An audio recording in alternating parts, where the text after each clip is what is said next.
1971년 7월 26일 미국의 제임스 어윈 대령과 동료들은 아폴로 15호 우주선을 타고 달에 네 번째로 착륙하여 달을 탐사했습니다. 제임스 어윈 대령은 달 탐사를 마친 후 자신이 본 것과 체험한 것, 특별히 하나님이 정말 살아계시고 하나님의 오묘한 섭리를 발견했다고 말했습니다. 그와 동료들이 캡슐을 타고 지구로 귀환하고자 할 때였습니다.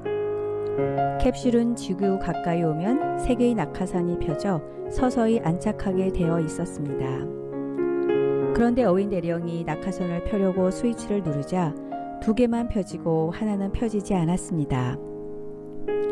낙하산 두 개만으로는 속도가 이루 말할 수 없이 빠르고 그대로 내려오면 폭발해 버리기에 나사 본부에서는 여러 비상 조치를 지시하며 과학적인 모든 방법을 다 시도하게 했습니다. 그러나 낙하산은 펴지지 않았습니다.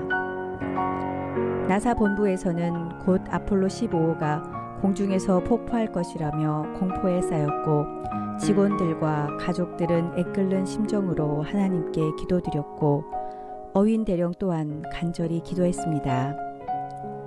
하나님, 어리석고 연약한 인간이 전능하신 하나님의 도움을 구합니다. 무사히 귀환하도록 도와주옵소서. 모든 것을 하나님 손에 맡깁니다. 그런데 놀라운 일이 일어났습니다. 지구 가까이 왔을 때 지상에서 갑자기 회오리 바람이 불었고 내려오는 캡슐과 맞부딪혀서 속도가 반으로 줄었으며 바람으로 인해 마지막 세 번째 낙하선도 펴져 안전하게 무사 귀환하게 되었습니다. 그는 이렇게 말했습니다. 저는 그때 그 일이 하나님께서 행하신 일이라고 믿습니다. 이 일은 우연이 아니라 하나님께서 기도를 들으시고 회오리 바람을 일으키신 것입니다. 사령탑이 우주선을 조종하는 것이 아니라 사실은 하나님이 다 하셨습니다. 세상 사람들은 이 일을 그저 우연히 일어난 일이라고 일축해버리지만 믿음의 사람들은 세상에 결코 우연이란 없으며 하나님이 개입하여 인도하셨고 간섭하셨고 기도에 응답해 주셨다고 확신합니다. 기도에는 위대한 힘이 있습니다. 하나님은 온 우주 만물을 창조하시고 주관하시는 분이기에 맑은 하늘에도 회오리 바람을 만드실 수 있습니다. 그런데 하나님이 일부러 낙하산이 고장나게 만드셨을까요? 우리는 인간의 부족함과 실수로 일어난 모든 일을 하나님 탓으로 돌리면 안 됩니다. 어린 자식이 부모님의 뜻을 다 알 수 없고 개미가 인간의 뜻을 다 알 수 없듯이 연약한 우리는 하나님의 뜻을 다 알 수 없습니다. 하나님은 인간의 실수조차도 덮으시고 우리의 기도를 들으시고 우리의 기도에 응답해 주시는 사랑의 하나님입니다. 하나님은 우리의 작은 신음도 들으시고 우리의 기도는 아무리 작은 소리라도 하늘 보좌에까지 상달됩니다. 그러나 대면 예배든 비대면 예배든 바로 하나님 앞에 드려지는 예배이기 때문에 우리는 흔들리지 않고 진실하게 예배자로서 하나님 앞에서 오늘도 신령과 진정한 예배를 드리기를 주님의 이름으로 축복합니다. 오늘도 사무엘상을 강의하면서 하나님께서 이스라엘 민족의 역사 속에서 어떻게 일하셨는지 그 일하시는 그 하나님이 어떠한 분인지에 대해서 우리는 알아보고자 합니다. 그리고 더 나아가 이 말씀을 통해서 우리의 신앙적인 삶의 실제적인 도움을 받을 수 있는 귀한 말씀이 되기를 바라는 것입니다. 하나님은 그때나 지금이나 변함이 없는 분이기 때문에 우리는 믿음의 선진들의 이야기를 통해서 오늘을 살아가지만 도전을 받고 그 말씀을 통해서 우리가 이 어려운 삶을 이겨낼 수가 있다고 하는 것입니다. 여러분, 사무엘서는 한 기도하는 여인으로 성경이 시작이 되어집니다. 그런데 마지막도 기도로 끝난다고 하는 것입니다. 사무엘하 24장 25절에 보면 이에 여호와께서 그 땅을 위하여 기도를 들으심에 이스라엘에게 내리시는 재앙이 그쳤더라, 그렇게 말씀해요.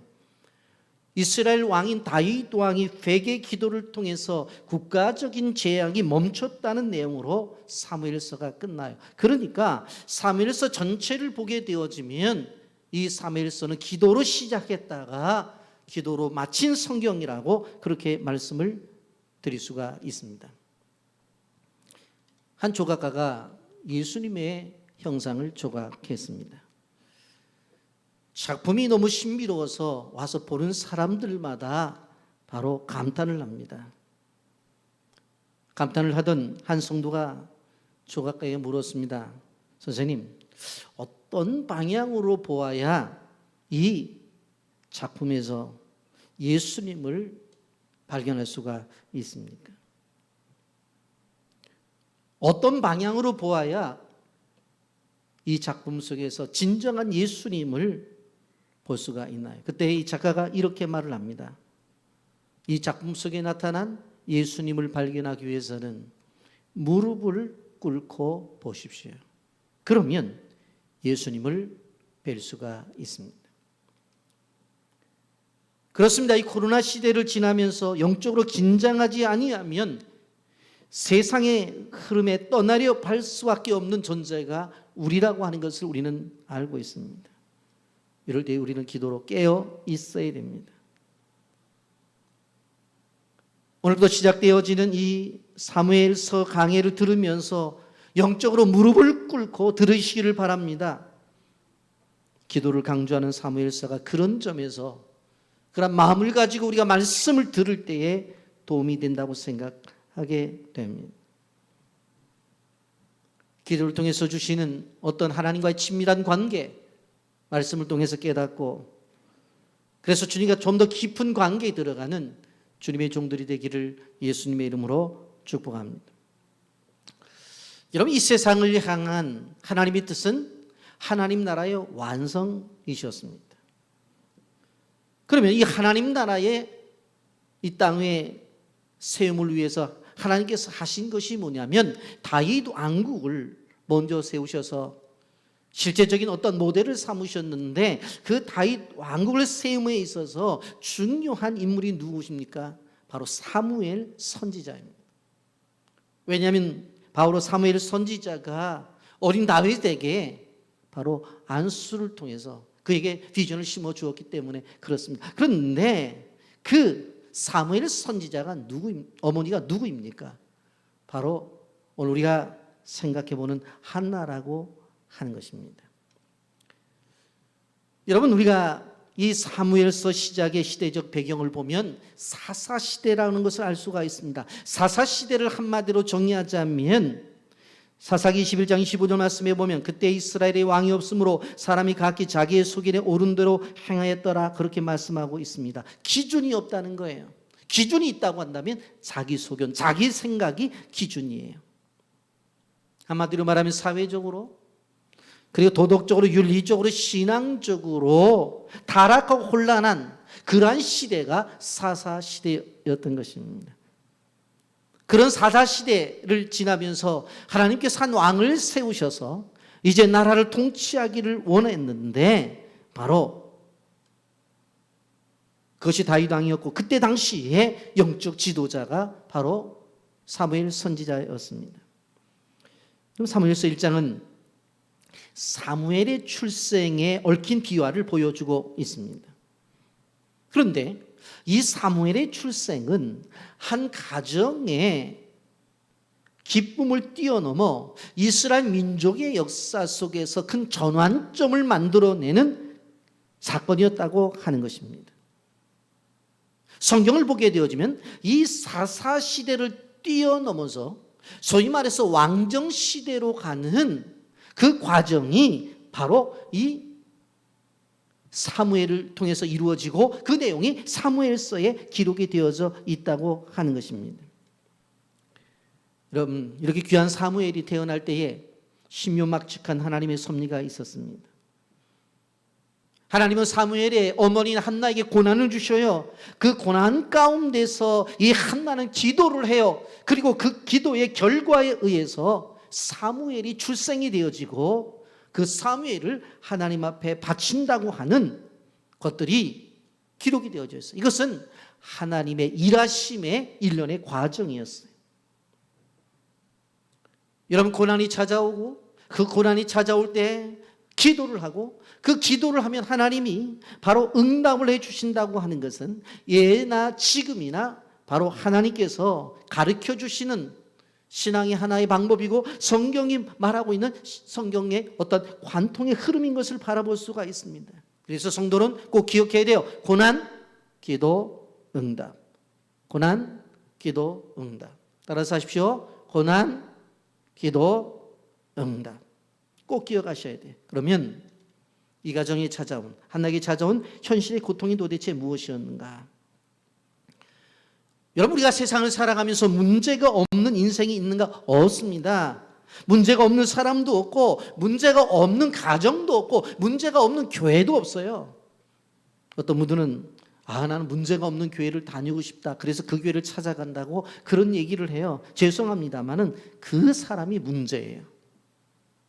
세상에는 문제 없는 사람이 없어요. 문제가 없는 가정이 없고 문제가 없는 교회도 없고 문제가 없는 나라도 없다고 하는 거예요.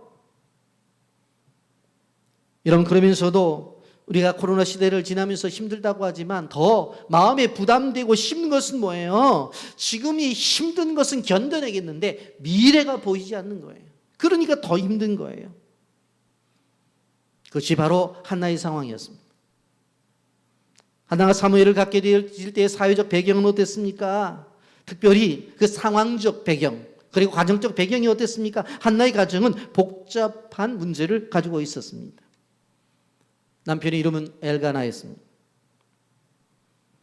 엘가나와 그의 가족들은 에브라임 산지에 살고 있었어요. 역대상 6장 22절에 보면 엘가나는 레위지파 계열의 후손이었습니다. 따라서 엘가나의 아들로 태어나는 사무엘도 바로 레위지파의 후손이 되어집니다.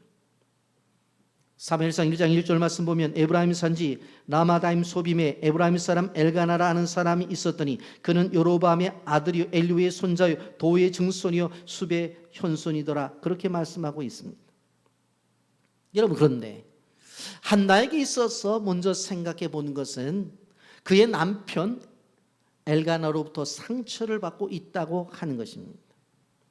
엘가나에게는 두 아내가 있었습니다.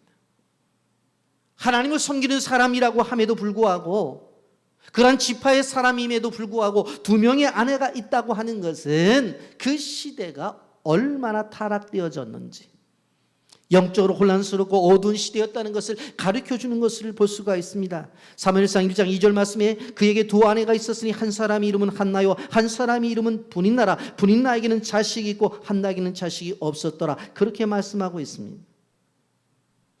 여러분, 한 남편에게 두 아내가 있다고 하는 것은 태생적 문제가 있다고 하는 거예요.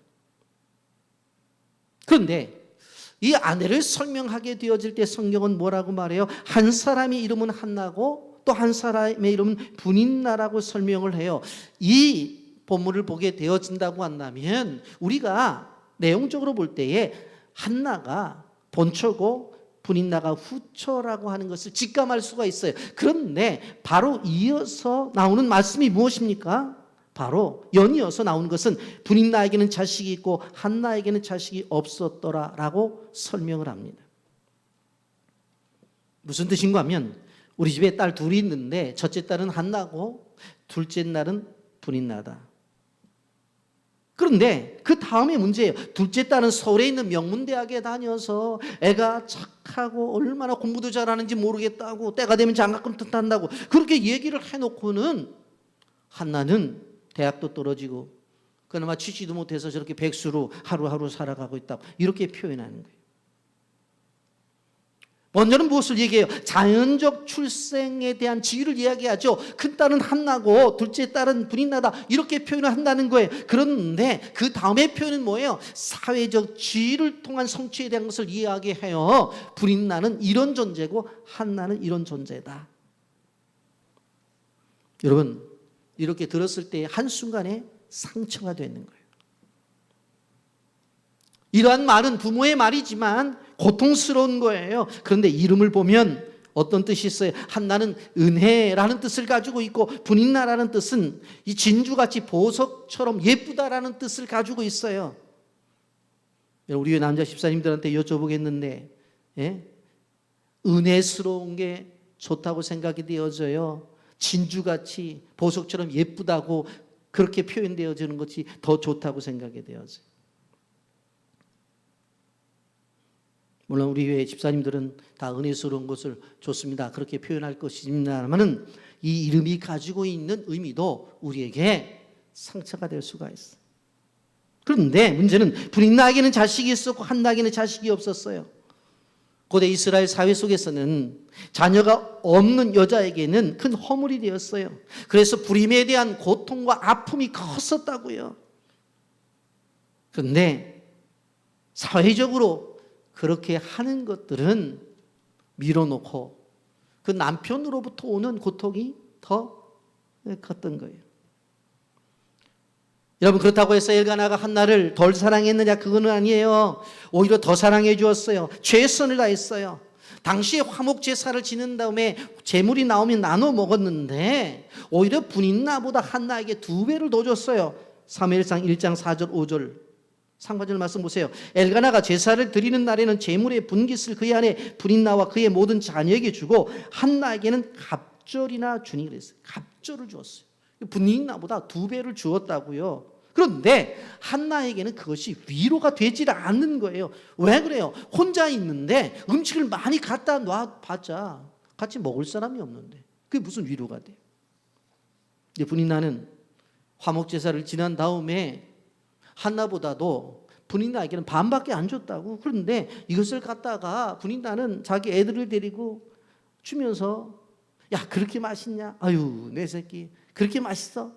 하면서 그 속에서 자녀들과 함께하는 거예요. 그러니 아무리 한나가 2배를 받았던들 그 마음속에 기쁨이 있었겠냐.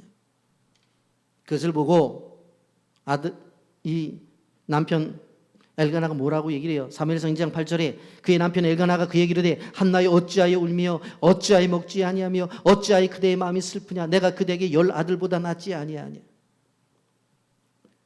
남편 엘가나가 보면서 그렇게 얘기를 하는 거예요. 당신 왜 어째서 그렇게 울어? 어째서 그렇게 왜 먹지도 않아? 먹을 거 잔뜩 갖다 줬는데 2배나 갖다 줬는데 왜 슬픈 기색을 하고 있어? 나는 당신을 생각할 때 10 아들보다 더 낫게 생각해. 여러분, 한번 생각해 보세요. 어찌하여 그렇게 얘기한다고 해서 이게 위로가 되겠느냐고요. 오히려 한나 입장 속에서 이게 상처가 되는 거예요. 먹을 사람도 없는데 2배나 갖다 주면서 먹으라고 잔뜩.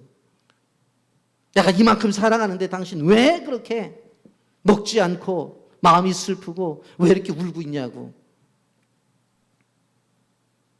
사실 남편 엘가나가 한나를 향해서 하는 것들이 한나 입장에서는 사랑이 아니라 상처가 될 수 있는 거예요.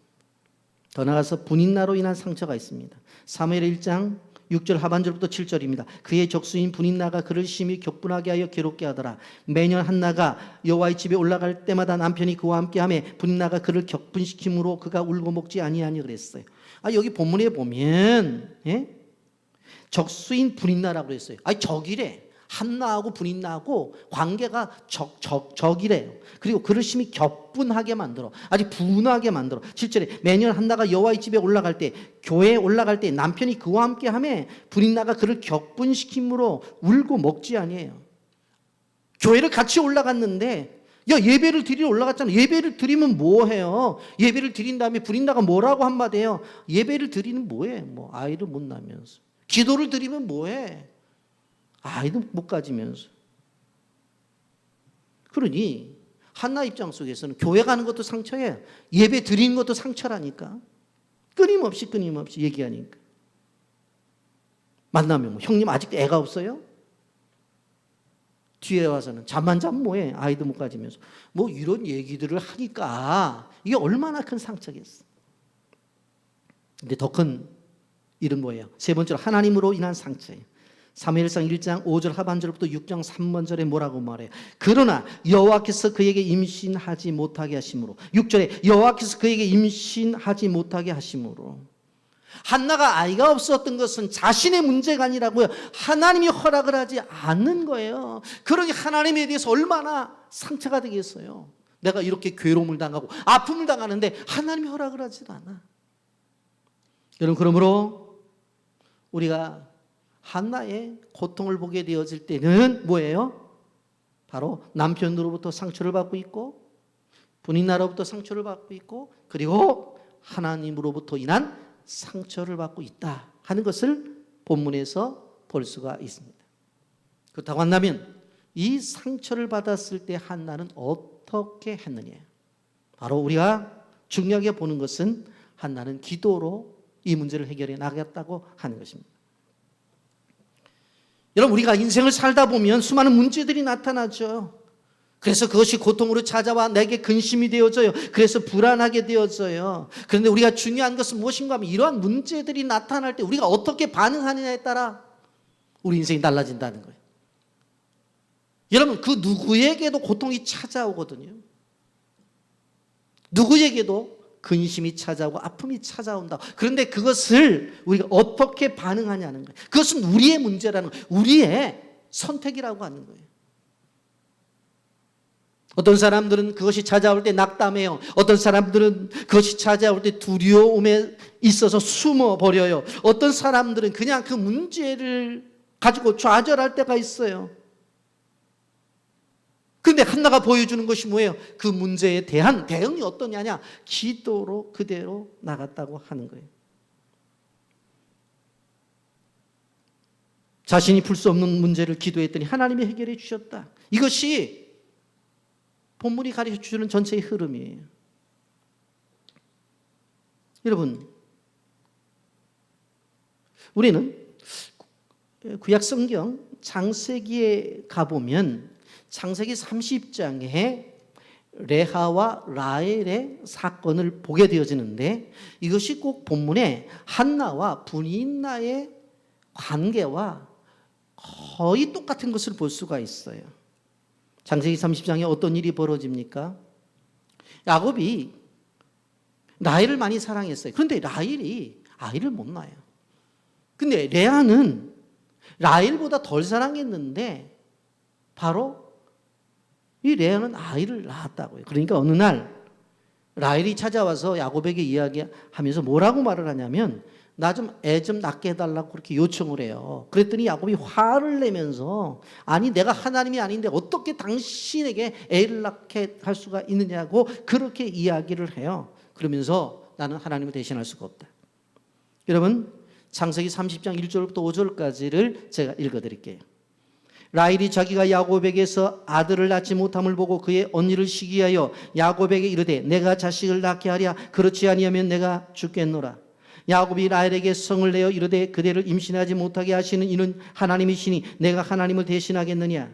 라헬이 이르되 내 종 비라게로 들어가라. 그가 아들을 낳아 내 무릎에 두리니 그러하면 나도 그로 말미암아 자식을 얻겠노라 하고 그의 시녀 비라를 남편에게 아내로 주매 야곱이 그에게로 들어갔더니 비라가 임신하여 야곱에게 아들을 낳은지라. 그렇게 말씀합니다.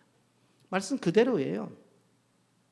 라헬이 자기가 남편 야곱에게서 애를 못 낳으니까 언니를 시기해, 레아를 시기해요. 그래서 남편에게 나한테 자식을 낳게 해달라고 말을 해요. 그랬더니 야곱이 라헬에게 성을 내면서 내가 임신하지 못하게 한 것은 내 탓이 아니라 하나님이 하는 건데 하나님을 대신하겠느냐. 그랬더니 라헬이 어떻게 해요? 좋다. 그러면 내 종 비라가 있으니까 비라하고 하룻밤 자라고, 그리고 그 아이가 아이를 낳게 되어지면 내가 그 아이를 내 무릎에 놓고 내 아이라고 내가 키우겠다고 그렇게 얘기를 해요. 그래서 비라를 남편에게 주었는데 거기서 임신하여서 아들을 낳은 게 누구예요? 단과 납달이라고 하는 아이를 낳아요. 여러분, 환경은 똑같아요. 그런데 라헬은 어떻게 해요? 자기 여종 비라를 남편에게 주어서 아이를 임신케 하죠. 그런데 한나는 어떻게 해요? 이 문제를 사람의 방법이 아닌 기도로서 문제를 해결해 나가는 거예요. 기도하고 또 기도를 했다고 하는 거예요. 여러분, 여기서 기억해야 될 것은 우리가 무엇인가 하면 고통의 문제를 기도로 해결해 나가는 그러한 방법을 깨달아 알아야 돼요.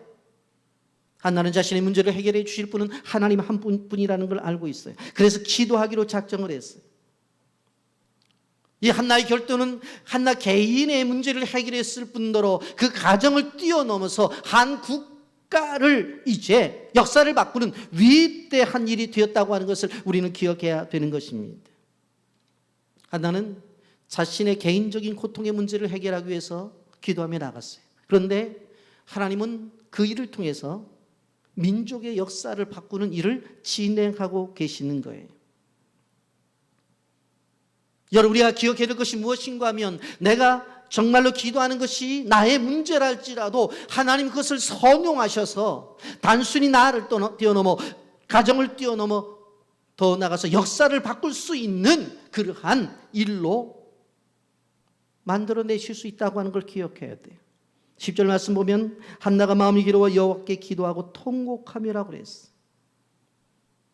여러분, 그리스도인에게서 기억해야 될 것이 무엇인가 하면, 실질적으로 예수를 믿는 여인의 매력은 기도하는 것이 가장 큰 매력이라고 하는 것을 우리는 기억해야 되는 것이에요. 외적인 어떠한 것보다도 하나님의 뜻을 따라가는 존재들.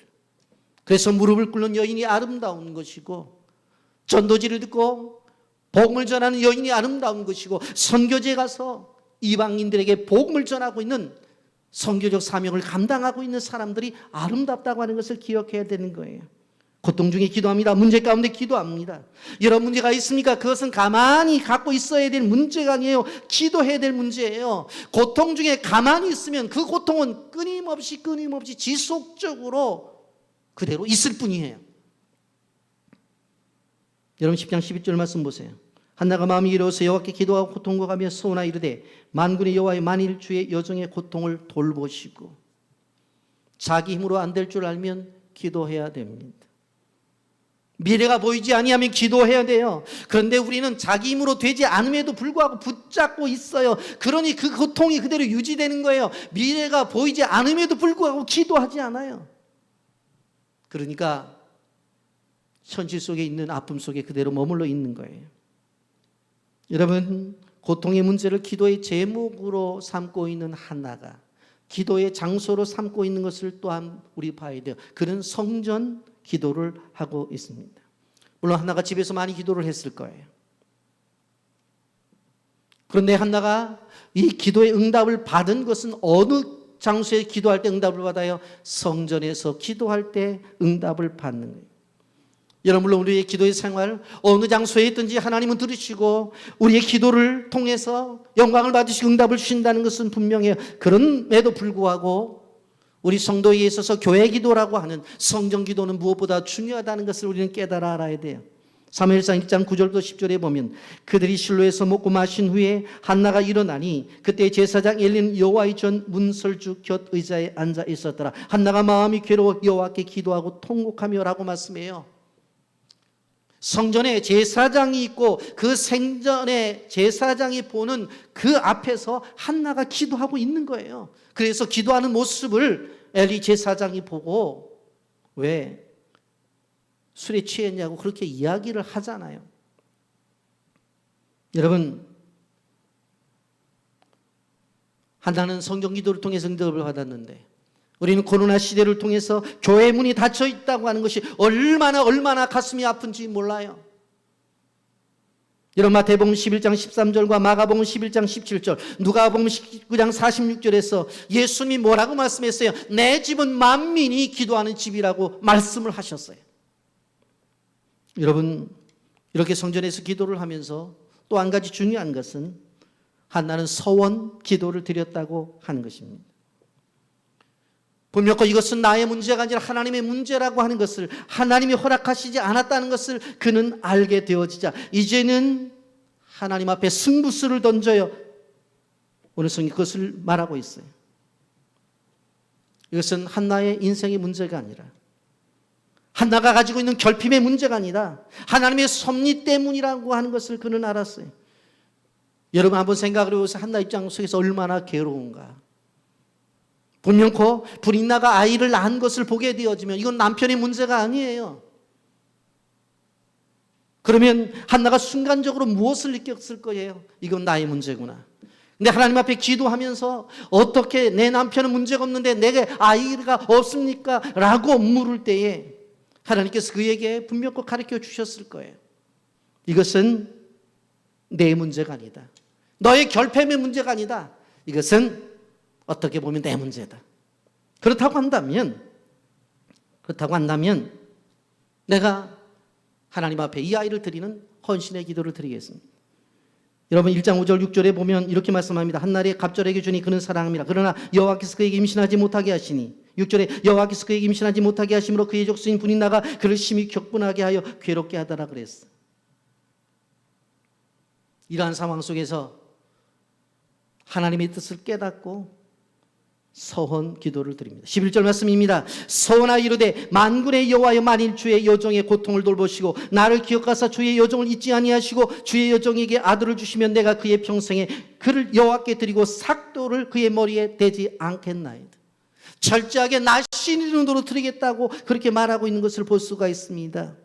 뭐라고 기도를 해요? 서원하여, 서원하여. 나의 고통을 돌아보시고 나를 기억하셔서 나의 여종에 잊지 아니하시고 아들을 주시면 내가 평생에 그를 여호와께 드리고 삭도를 그의 머리에 대지 않겠다. 여러분 이제 그 기도를 통해서 기도의 열매가 맺어집니다.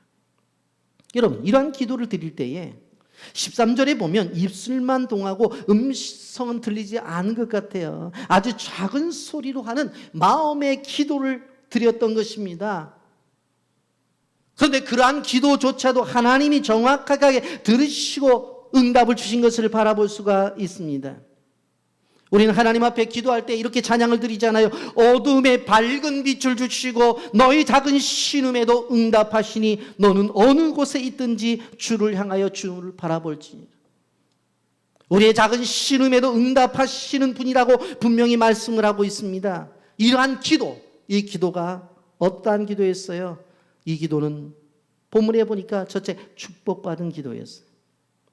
한나가 성전에서 기도를 하게 되어질 때 엘리 제사장으로부터 축복의 메시지를 듣게 되어져요. 사무엘상 1장 17절 엘리가 대답하여 이르되 평안히 가라. 이스라엘 하나님이 내가 기도하여 구한 것을 허락하시기를 원하노라. 한나의 신음의 기도예요. 엘리 제사장은 여호와의 성전의 문설주에 있으면서 그것을 바라보게 되어집니다. 한 여인이 기도를 하는데 입술은 움직여요. 그런데 특별하게 소리는 나지를 않아요. 그래서 엘리 제사장이 술 취한 것으로 오해를 해요. 물론 이것은 엘리의 시력이 약해져서 일어난 오해였다고 생각할 수 있습니다만 더 나아가서 더욱 심각한 것은 영적인 눈이 어두웠기 때문에 기도하는 여인을 술 취한 여인으로 보았다고 하는 것입니다. 그러면서 포도주를 끊으라고 그렇게 이야기를 합니다. 그때 한나가 뭐라고 말해요? 나는 슬픈 여자지 악한 여자가 아니라고 말을 합니다. 15절 말씀 보십시오. 한나가 대답하여 이르되 내 주여 그렇지 아니하이다. 나는 마음이 슬픈 여자라. 나는 슬픈 여자입니다. 독주나 포도주를 마신 것이 아닙니다. 나는 술 먹은 그런 악한 여자가 아닙니다. 나는 슬픈 여자지 나쁜 여자가 아닙니다. 여호와 앞에 내 심정을 통한 것뿐입니다. 그렇게 고백을 합니다. 여러분 이 단어가 주는 느낌은 아주 강력해요. 인생을 살다 보면 정말 슬프고 어려운 상황을 만날 수가 있습니다. 내 인생이 슬퍼질 때가 있어요. 문제에 압도되어서 도무지 일어날 수 없는 그런 상황이 될 때가 있어요. 그때가 바로 기도할 시간이라는 사실을 우리는 기억해야 돼요. 그때에 엘리야가 뭐라고 말해? 17절에서 엘리가 대답하여 이르되 평안히 가라. 이스라엘의 하나님이 내가 기도하여 구한 것을 허락하시기를 원하노라. 하나님께서 그녀가 기도한 것에 대해서 축복을 선언하고 있는 것을 볼 수가 있습니다. 이것에 대해서 어떤 반응을 해요? 사무엘상 20장 18절에 이르되 당신의 여종이 당신께 은혜 있기를 원하나이다 하고 가서 먹고 얼굴에 다시는 근심 빛이 없더라. 여러분이 한번 생각을 해보세요. 자기는 정말 피를 토하는 기도를 하고 있는데 제사장, 지금으로 말하면 목사님이 나타나셔서 아니 집사님 술 그만 먹으라고 그렇게 얘기를 한다면 무슨 생각을 갖겠어요? 내가 이렇게 기도를 했는데 나를 못 알아봐. 우리 목사님이 영적으로 흐려져서 설교? 저분의 기도? 난 인정할 수가 없어. 그렇게 말하겠잖아요. 그런데 여기에서 한나는 뭐예요? 그러한 어떻게 보면 모욕적인 언어를 들었음에도 불구하고 그가 한나를 향해서 전하고 있는 축복의 메시지를 향해서는 아멘 하고 있다는 거예요. 우리가 꼭 기억해야 될 것은 무엇인가 하면 우리가 기도를 할 때 부족해서, 우리가 기도를 얘기할 때 연약해서, 그러면 부족한 기도와 연약한 기도는 안 들어주시느냐? 아닙니다. 하나님 들어주셔요. 꼭 기억하셔야 돼요. 여기는 한나는 그것을 알았어요. 저분이 영적으로 미약한 부분이 있어서 기도하는 나에게 술을 취했다고 그렇게 말을 하지만 저분의 입술을 통해서 외쳐지는 메시지는 하나님의 말씀이야. 그렇기 때문에 그 말씀대로 내게 이루어지기를 원한다고 하는 고백을 하고 있는 것을 볼 수가 있습니다. 인위적으로 부족한 영적 지도자일지라도 그 권위를 인정하고 그 사람을 통해서 나오는 메시지를 아멘으로 받고 있는 것을 볼 수가 있습니다. 그래서 한나의 기도는 영적 지도자의 축복을 받게 됩니다. 그 응답으로 아들을 낳게 되어지죠. 여러분, 축복이라고 하는 것을 실제로 여러분들이 인정하십니까? 내가 자녀들을 향해서 축복을 할 때 그대로 이루어질 거라고 하는 믿음이 있느냐는 거예요. 그렇다고 한다면 오늘을 살아가는 우리가 자녀를 향해서 축복을 하지 않는다는 건 이상한 거죠. 여러분, 이번 추천도서로 소개한 삐끗한 인생 되돌리기라고 하는 책을 꼭 읽어보세요. 그리고 우리가 지속적으로 여러분들에게 말씀을 드리고 있는 잠언서를 하루에 한 장씩 읽어라 라고 하는 것을 지켜주세요. 그리고 그 잠언서에 있는 말씀을 근거로 해서 자녀들을 축복해 주세요. 저는 앞으로 끊임없이 이 이야기를 할 것입니다. 여러분, 이러한 믿음을 가지게 되어질 때에 하나님이 그녀를 생각해요. 한나를 생각해요. 19절 보세요. 그들이 아침에 일찍 일어나 여호와 앞에 경배하고 돌아가 나마의 자기 집에 이르니라. 엘가나가 그의 아내 한나와 동침함에 여호와께서 그를 생각하시니라. 그렇게 말씀합니다. 하나님이 생각하시면 게임은 끝난 것입니다. 여러분, 여기에서 생각하다는 말로 번역된 히브리어는 자카르라고 하는 단어를 사용하고 있어요. 이 뜻은 기억하다라고 하는 뜻을 갖고 있어요. 그런데 히브리 사람들은 기억하다는 것이 단순한 두뇌 활동이 아니라 즉각적인 행동을 수반하는 것이라고 하는 것을 우리는 알아야 돼요. 결국 뭐냐? 하나님이 기억했다는 것은 결국은 은혜로 이어지고 그 은혜로 이어진 것은 결국 임신으로 열매를 맺었다고 하는 것을 알 수가 있습니다. 아들을 낳은 다음에 사무엘이라고 이름을 지었습니다. 사무엘이라고 하는 이름은 셈이라고 하는 말과 엘이라고 하는 말의 합성어입니다. 그런데 여기서 셈이라는 말에서 우리가 잘 아는 쉐마라고 하는 단어가 나오게 되어집니다. 그러니까 사무엘이라고 하는 것은 셈과 엘이 합성어니까 결국은 무엇인가 하면 더 쉬운 표현으로 한다면 쉐마 엘이라는 말이에요. 무슨 말입니까? 여호와께서 들으셨다는 이야기. 여호와께서 들으셨다. 여러분, 신명기 6장 4절에서 쉐마라고 하는, 히브리 사람들이 쉐마라고 하는 말이 어떻게 번역되어져야 이스라엘아 들으라, 들으라로 번역이 되어지잖아요. 전숙한 믿음의 여인 한나의 기도를 애리신 하나님이 그분이 들으셨다라고 하는 것입니다. 그러니 사무엘은 자신의 이름 속에 바로 하나님의 이름이 들어가요. 하나님의 이름이 들어가요.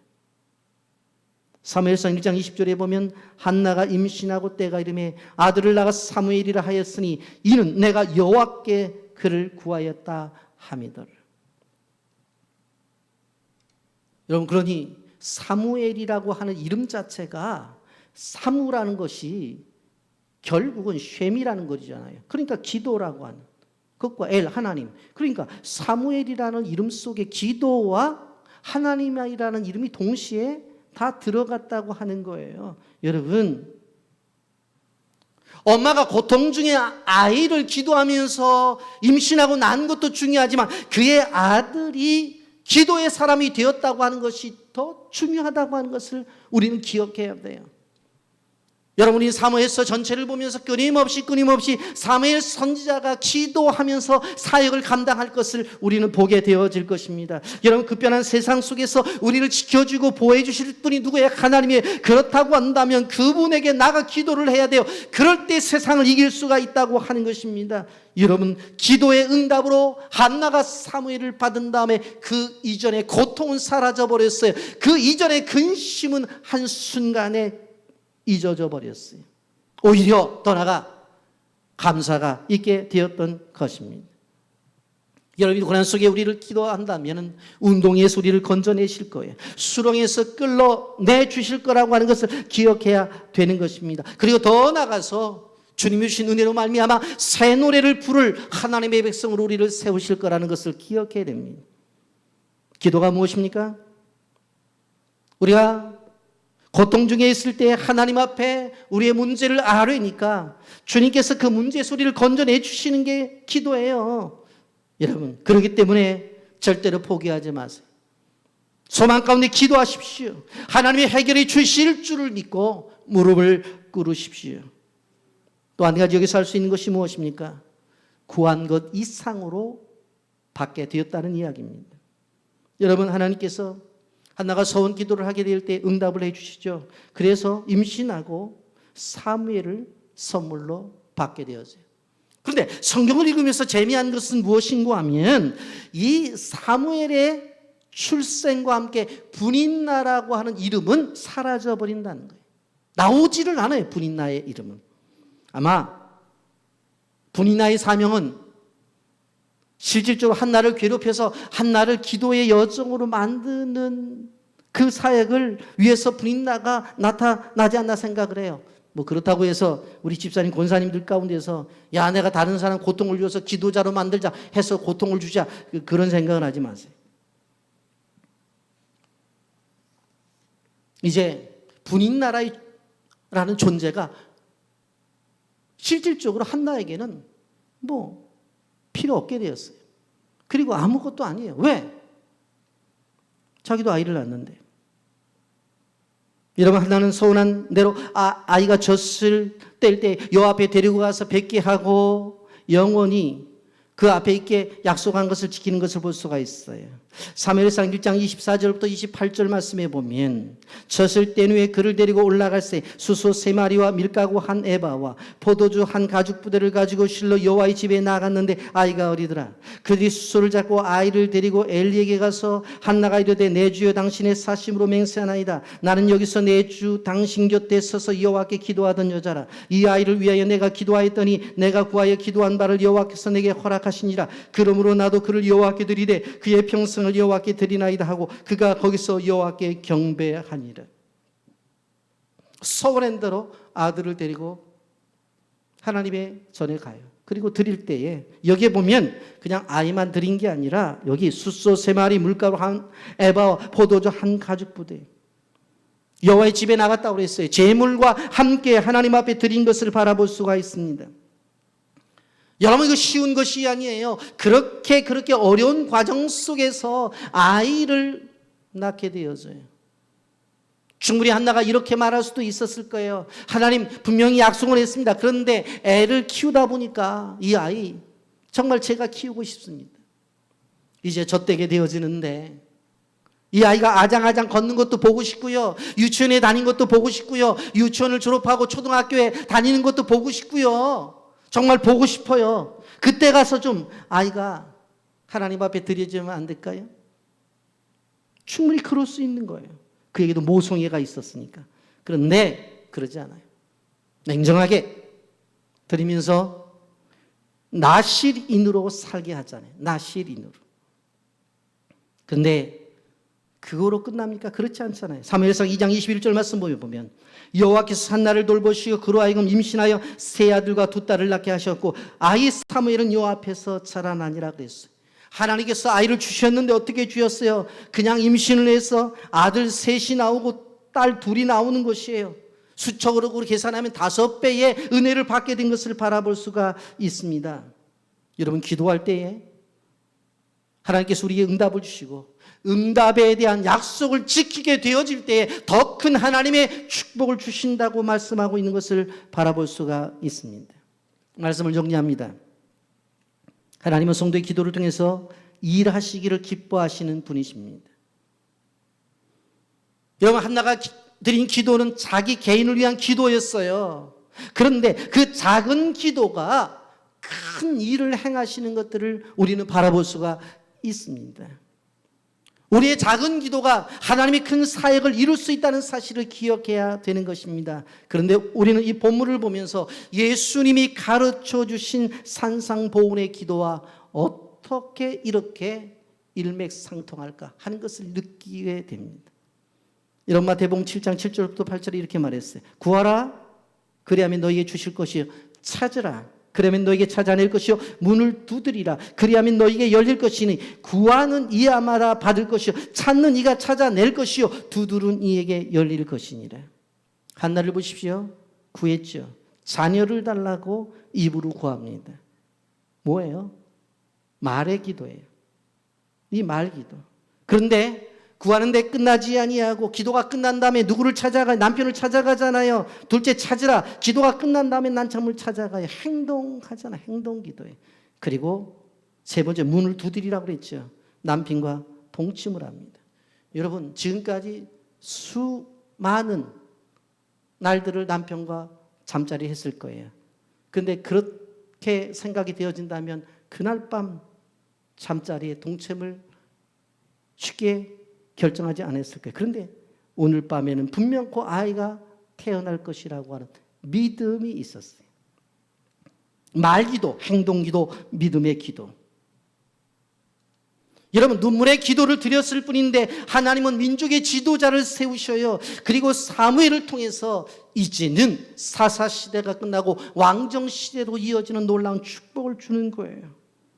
여러분 존 낙스가 스코틀랜드에서 복음을 전할 때 당시 통치자였던 메리 여왕은 스코틀랜드의 개신교 신자들은 모두 죽이라고 명령을 해요. 이때 존 낙스가 실질적으로 하나님 앞에 애끓는 기도를 하죠. 하나님 스코틀랜드를 저에게 주십시오. 아니면 저를 죽여 주십시오. 메리 여왕이 있는 쪽에 창문을 열어놓고 하루에 몇 시간씩 되뇌겨 기도를 합니다. 그런데 저를 죽여달라고 기도를 하는데 오히려 메리 여왕이 병이 들어 죽게 되었어요. 그때 죽으면서 메리 여왕이 이렇게 말합니다. 존 낙스 한 사람의 기도가 100만 대군보다 무섭다는 말을 남기고 죽게 되어집니다. 링컨의 기도는 노예 해방의 밑거름이 되었어요. 조지 밀러의 기도는 5만 번이나 응답을 받아 고아의 아버지가 되었다고 하는 사실입니다. 여러분 하나님이 행하시는 모든 역사 뒤에는 성도의 기도가 있었다는 사실을 기억해야 됩니다. 코로나 팬데믹 시대를 지나면서 우리는 위기 시대라고 말을 해요. 여러분 사회적으로는 여러 가지 위기를 이야기합니다. 경제적인 위기도 이야기해요. 사회적 위기도 얘기해요. 이렇게 살다가는 관계가 문제가 된다는 이야기들도 하잖아요. 그러나 우리는 더 문제가 뭐예요? 영적인 위기예요. 교회의 전년 역사상 비대면 예배라는 영적 위기를 경험하는 것을 우리가 지금 진행하고 있습니다. 최초입니다.